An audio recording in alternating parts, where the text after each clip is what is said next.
कामाख्यानगर कल्पना छक ठारू मेडिकल बाट दे उत्तर पटक जो रास्ता पड़ी आम जदि से पटे सीधा सीधा जावा ताले एक विलुप्त इतिहास जार ना हूँ हाथी गिर्जा बा हाथी खेदा ताकू ही आज आम देखा जा।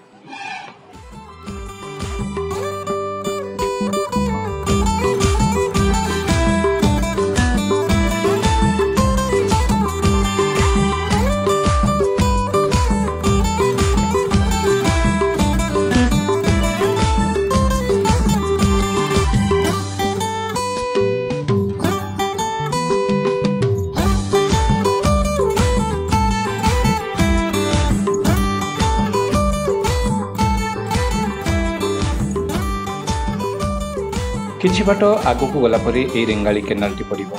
रेंगाली केनाल ठू टिके आगु गलापर एक सुंदर रास्ता जाइए। रास्तार किछि बाट गलापर बाँ पटक गोटे बाट अच्छी सेटा हूँ जंतारी बोलू गाँ को रास्ता। से गोटे इस्कन मंदिर अच्छी जहाँ खूब सुंदर ताकू डेईकी आम आहरी आगु को जीवा जोठी कहुए गुंडीचा नाली को रास्ता। गुंडीचा नाली को जीवाई ये जो रास्ता पड़ी गाँ पूर्वर ठीक बाँ पटे गोटे पिकनिक स्पॉट अच्छी। प्राय ये जगार वर्ष सारा भोजीर आसर रहे आज भी अच्छी।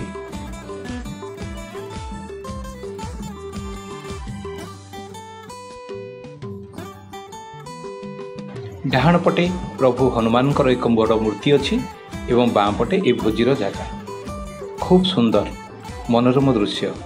एठिकी जी थरे आसी सबुदिन मन रही जाए जे जगह सतरे केते स्मृति देइछि।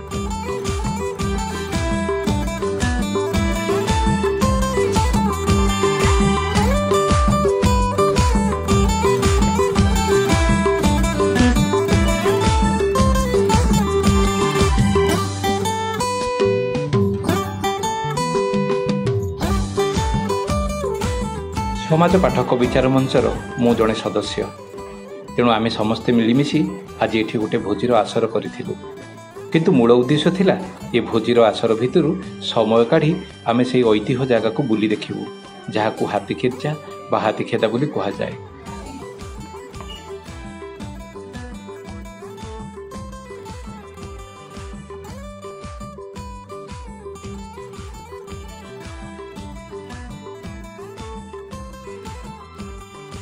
आमे समस्ते समय काढ़ी बाहरी आसिलु से मूल रास्ता पाखक ठाकुरों पाखक आ ठाकुरों बाँ पटु जो सीधा रास्ता पड़ी सेटा हूँ गुंडीचा नाली गाँ को रास्ता। गुंडीचा नाली गाँ भीतर गलापर किछि बाट पर डाहाण पटक गोटे रास्ता पड़ी। रास्ता टिके पथुरिया अणौसारिया किंतु जीवापाई किछि असुविधा नहीं।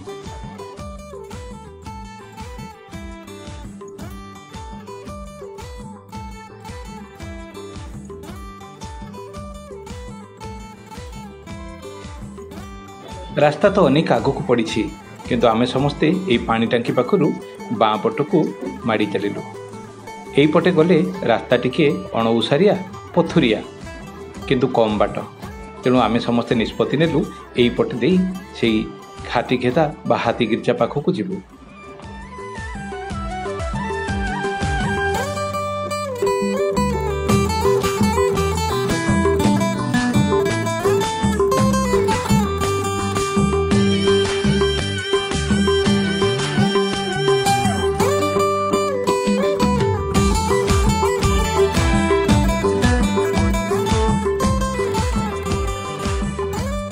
कामाख्यानगर तीन पटे बही जाउथिबा एक सुंदर नई जार ना हूँ रामियाल।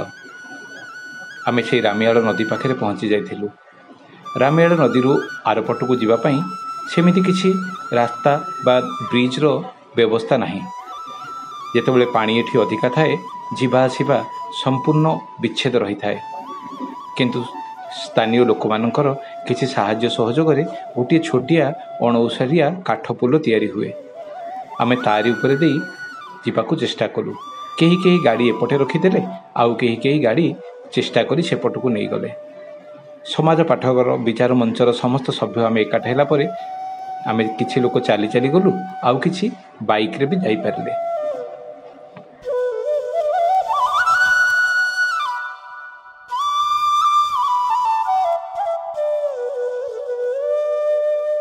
सुनसान जंगल भितरे ଗଲାବେଳେ ଏଇ ବାଁ ପଟେ ଠାକୁରଙ୍କ ଆସ୍ଥାନ। ଭାରି ଭଲ ଲାଗୁଥିଲା ଦେଖିବା ପାଇଁ। ଆମେ ସେଇଠି ଠାକୁରଙ୍କୁ ମୁଣ୍ଡିଆଟିଏ ମାରି ପୁଣି ଆଗକୁ ଗଲୁ। ଏକ ସରୁ ରାସ୍ତା ପଡ଼ିଛି। ବୋଧହୁଏ ଏଇ ରାସ୍ତା ସିଧା ସିଧା କଙ୍କଡ଼ାହାଡ଼ ବାମ୍ ଡୁଲିଆ ପଟକୁ ପଡ଼ିଛି। ଆମେ ସମସ୍ତେ ସମାଜ ପାଠକ ବିଚାର ମଞ୍ଚର ସଭ୍ୟମାନେ ଆଉ ଆଗକୁ ଗାଡ଼ିରେ ଯାଇପାରିଲୁନି। ତେଣୁ ଚାଲି ଚାଲି କିଛି ବାଟ ଆଗକୁ ଗଲୁ। ଆଉ ପହଞ୍ଚି ଯାଇଥିଲୁ ସେଇ ହାତୀ ଗିର୍ଜା ବା ହାତୀଖେଦା ପାଖରେ।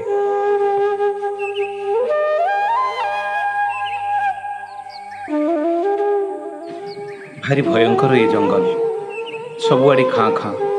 କାଁ ଭାଁ କିଛି ଜଙ୍ଗଲୀ ପକ୍ଷୀଙ୍କର ଶବ୍ଦ ଆମକୁ ସ୍ପଷ୍ଟ ଶୁଣାଯାଉଥିଲା। ସହରଠୁ ଅନେକ ଦୂର ଏଇ ହାତୀ ଗିର୍ଜା। ଶହ ଶହ ବର୍ଷ ତଳେ ତିଆରି ହୋଇଥିବା ଏ କାନ୍ଥ ଆଜି ବି ଜୀବନ୍ତ, କିନ୍ତୁ ବିଲୁପ୍ତ ହେବାକୁ ଆଉ ବେଶୀ ଦିନ ଲାଗିବନି। ମାଙ୍କଡ଼ା ଗେଙ୍ଗୁଟି ପଥରରେ ଚୂନ ଆଉ ମହୁ ସାହାଯ୍ୟରେ ନିର୍ମାଣ ହୋଇଥିଲା ଏଇ ପ୍ରାଚୀର। ଏଇ ଜରାଜୀର୍ଣ୍ଣ ପଥରର କାନ୍ଥ। ଏଠି ଧରା ହେଉଥିଲା କିଛି କଳିଙ୍ଗା ହାତୀ। ସେ କଳିଙ୍ଗା ହାତୀ କୁଆଡ଼େ ଖୁବ୍ ଶକ୍ତିଶାଳୀ ସାଙ୍ଗକୁ ଖୁବ୍ ଶୀଘ୍ର ପୋଷା ମାନି ଯାଉଥିଲେ। ସେଇଥିପାଇଁ ତ ଢେଙ୍କାନାଳ ରାଜା ଏବଂ କେଉଁଝର ରାଜା ମିଶି ଏଇଠୁ ହାତୀ ଧରି ତାଳଚେର ରାଜାକୁ ବିକ୍ରି କରିଦେଉଥିଲେ। ଢେଙ୍କାନାଳ ରାଜା କିଛି ଲୋକଙ୍କୁ ଚୁଡ଼ା ଚାଉଳ ଦେଇ ଏଠାକୁ ମାସ ମାସ ପାଇଁ ପଠାଇ ଦେଉଥିଲେ। ସେମାନେ ଏଇ ଜାଗାରେ କିଛି କଦଳୀ ଗଛ, କିଛି ମକା ଗଛ ଲଗାଇ ଦେଉଥିଲେ। ତାକୁ ଖାଇବା ପାଇଁ ହାତୀମାନେ ୟା ଭିତରକୁ ହିଁ ପଶି ଆସୁଥିଲେ। ହାତୀମାନେ ଥରେ ୟା ଭିତରକୁ ପଶିଗଲା ପରେ ଗୋଟେ ଶକ୍ତ ଲୁହାର କବାଟ ଏଠି ବନ୍ଦ କରି ଦିଆଯାଉଥିଲା।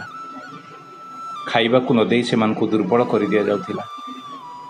ପାଚେରୀ ତଳେ କିଛି ଫାଙ୍କ ଥିଲା। ସେଇଠି ହାତ ଗୋଳେଇ ହାତୀର ଗୋଡ଼କୁ ସେମାନେ ଚେନ୍ ଦ୍ୱାରା ବାନ୍ଧି ଦେଉଥିଲେ, ନିର୍ଯାତନା ଦେଉଥିଲେ। ତାକୁ ପୋଷା ମନେଇବା ପାଇଁ ବିଭିନ୍ନ ପ୍ରକାର କଳା କୌଶଳ ବ୍ୟବହାର କରୁଥିଲେ। ଏଇ ଗିର୍ଜାକୁ ପଶିବାକୁ ଯେଉଁ ବାଟ ଅଛି ତାହା ହେଉଛି 7 ଫୁଟ ଏବଂ ବାହାରିବାର ବାଟ ଠିକ୍ 4 ଫୁଟ। ଦୀର୍ଘ ପ୍ରାଚୀରର ଓସାର 7 ଫୁଟ ଥିବାବେଳେ ଏହାର ଉଚ୍ଚତା 14 ଫୁଟ। ୟା ଭିତରେ କେବଳ ଗୋଟିଏ ପାଣି ପିଇବା ପାଇଁ ଝରଟିଏ ହିଁ ଅଛି। ଖାଇବା ଅଭାବରେ ଦୁର୍ବଳ ହାତୀମାନେ ପୋଷା ମାନିବାକୁ ବାଧ୍ୟ ହେଉଥିଲେ। ପରେ ସେମାନଙ୍କୁ ଚଲେଇ ଚଲେଇ କାମାକ୍ଷାନଗର, ଆଜିର ଯାହାକୁ କଳ୍ପନା କ୍ଲବ ଛକ କୁହାଯାଉଛି, ସେଇଠି ଏବେ ବି ଏକ ବରଗଛ ଅଛି। ତାରି ମୂଳରେ ତାକୁ ରଖାଯାଉଥିଲା ଏବଂ ସେଇଠୁ ନିଆଯାଉଥିଲା ତାଳଚେରକୁ। ଧାମରା ଯିବା ପାଇଁ ବ୍ରାହ୍ମଣୀ ନଦୀ ଡଙ୍ଗା ଥିବା ଏକମାତ୍ର ରାସ୍ତା। ଧାମରାରେ ପହଞ୍ଚିଗଲା ପରେ ହାତୀମାନଙ୍କୁ ବିଦେଶକୁ ରପ୍ତାନି କରିଦିଆଯାଉଥିଲା। ଓଡ଼ିଶାର ବିଶାଳ ଜଙ୍ଗଲ ଓ ହାତୀ ଜନସଂଖ୍ୟାର ଘର ହୋଇଥିବାରୁ ଆଞ୍ଚଳିକ ଏବଂ ଆନ୍ତର୍ଜାତିକ ହାତୀ ବ୍ୟବସାୟ ପାଇଁ ବହୁତ ଆଗରେ ଥିଲା।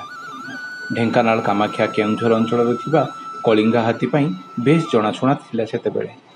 ପ୍ରାୟ 1803 ମସିହାରୁ ବ୍ରିଟିଶ ଇଷ୍ଟ ଇଣ୍ଡିଆ କମ୍ପାନୀ ଓଡ଼ିଶାକୁ ନିଜ ଅଧୀନକୁ ଆଣିଲା ପରେ ଏଇଠୁ ହାତୀ ଧରି ସେମାନେ ବାଲିଦ୍ୱୀପ, ଶ୍ରୀଲଙ୍କା ସହିତ ବ୍ରିଟିଶ ଅଞ୍ଚଳକୁ ହାତୀମାନଙ୍କୁ ପଠାଉଥିଲେ। 1947 ମସିହା ଦେଶ ସ୍ୱାଧୀନତା ହେଲା ପରେ ସରକାରୀ ନିୟମ ଅନୁଯାୟୀ ହାତୀ ବ୍ୟବସାୟ ଧୀରେ ଧୀରେ କମି କମି ଆସିଥିଲା। ଆଉ 1972 ମସିହାରେ ଜୀବଜନ୍ତୁଙ୍କ ସୁରକ୍ଷା ପାଇଁ ହାତୀ ବ୍ୟବସାୟକୁ ବନ୍ଦ କରି ଦିଆଯାଇଥିଲା। ଆଉ ସେଇଦିନୁ ଏହି ହାତୀ ଗିର୍ଜା ଏମିତି ଅସୁରକ୍ଷିତ ଏବଂ ଅବହେଳିତ ହୋଇ ପଡ଼ି ରହିଛି।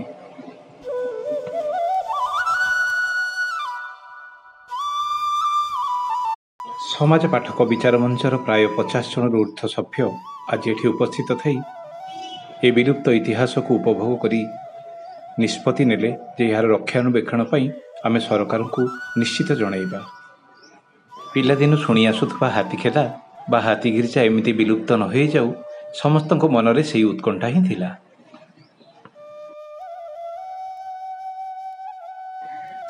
ସେପଟେ ଦଣ୍ଡାଧର ଡ୍ୟାମ୍ ଆଉ ସେଇ ଡ୍ୟାମ୍ ଦେଇ ବହି ଆସୁଛି ରାମିଆଳ ନଦୀ। କି ସୁନ୍ଦର ଏ ଜାଗା, ସୁନ୍ଦର ପରିବେଶ। ଯଦି ଏଠିକି ରକ୍ଷଣାବେକ୍ଷଣ ଠିକ୍ ସେ ନ ହୁଏ ତାହେଲେ ଦିନେ ଏସବୁ ଜଙ୍ଗଲ ବିଲୁପ୍ତ ହୋଇଯିବ। କିଏ ଜାଣେ କେଉଁ ଦିନ ସରକାରଙ୍କର ଦୃଷ୍ଟି ପଡ଼ିବ, ଏଠିକି ରାସ୍ତା ଖଣ୍ଡିଏ ହେବ। ଆମ ଆଗାମୀ ପିଲାପିଢ଼ି ଏଠି ଆସି ଦେଖିକି ଯିବେ ଏକ ଐତିହ୍ୟ ଜାଗା। ଯଦି କେବେ ସରକାରଙ୍କର ଦୃଷ୍ଟି ନ ପଡ଼େ ତାହେଲେ ଏଇ ମରିଯାଇଥିବା ପଥର ଭଳି ଏ ଜାଗା ବି ଦିନେ ଖଣ୍ଡ ବିଖଣ୍ଡିତ ହୋଇ ଏମିତି ପଡ଼ି ରହିବ।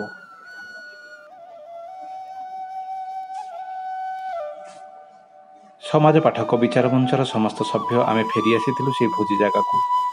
ମନ ଭିତରେ ସେଇ ନିଷ୍ପତ୍ତି, କେମିତି ୟାର ଉନ୍ନତିରୁ ଉନ୍ନତି ହେବ।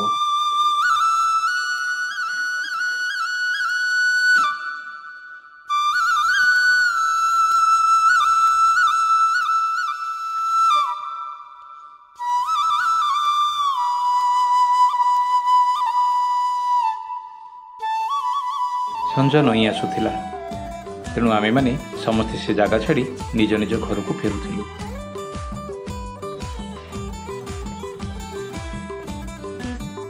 ଆମ ହାତୀଗିର୍ଜା ଆପଣଙ୍କୁ କେମିତି ଲାଗିଲା ମତାମତ ନିଶ୍ଚିତ ରଖିବେ। ଲାଇକ୍, ସବସ୍କ୍ରାଇବ୍ ଏବଂ ସେୟାର ନିଶ୍ଚିତ କରିବେ। ଆପଣମାନଙ୍କୁ ଅଜସ୍ର ଧନ୍ୟବାଦ।